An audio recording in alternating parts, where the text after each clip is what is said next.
Hello guys, welcome back to my channel. चला तर मग आज जाऊया मोरया गोसावी मंदिरात चिंचवड येथे. वातावरण खूप छान होतं, पावसाची छान रिमझिम सुरू होती. तर मग आपण मंदिरात आलेलो आहोत. बघू शकता आज चतुर्थी असल्याने भाविकांची बरीचशी गर्दी लोटलेली आहे. आणि पावसाचा आनंद घेत आम्ही रांग पूर्ण केलेली आहे आणि आता आम्ही जात आहोत मोरया गोसावी गणपतीच्या दर्शनाला. अतिशय सुंदर अशी फुलांची आरास केलेली आहे. सूर्यफूल आणि आंबे अशी आरास केलेली आहे. आज पावसाळ्यामध्ये हे मंदिर संपूर्ण पाण्याखाली असतं आणि इथे समोरच नदी देखील आहे.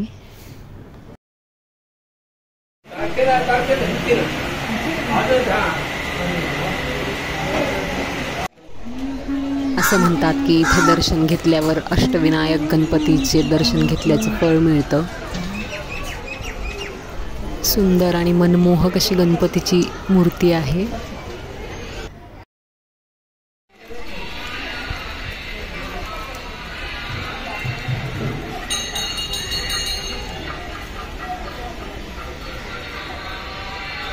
बघू शकता आज किती छान प्रसन्न वातावरण आहे.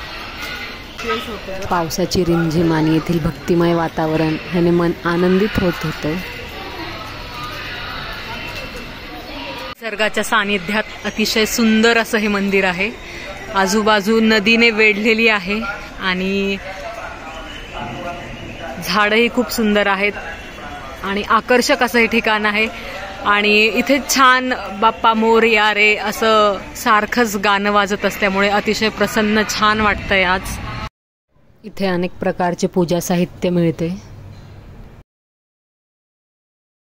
दर्शन खूप छान झालेलं आहे आणि आता आम्ही जात आहोत घराकडे. आज चतुर्थी असल्यामुळे खूप भाविकांची गर्दी होती. मी पुण्यात आल्यावरती चिंचवडमध्ये मोरया गोसावी मंदिरात येण्याचं विसरू नका. Stay tuned. Bye bye.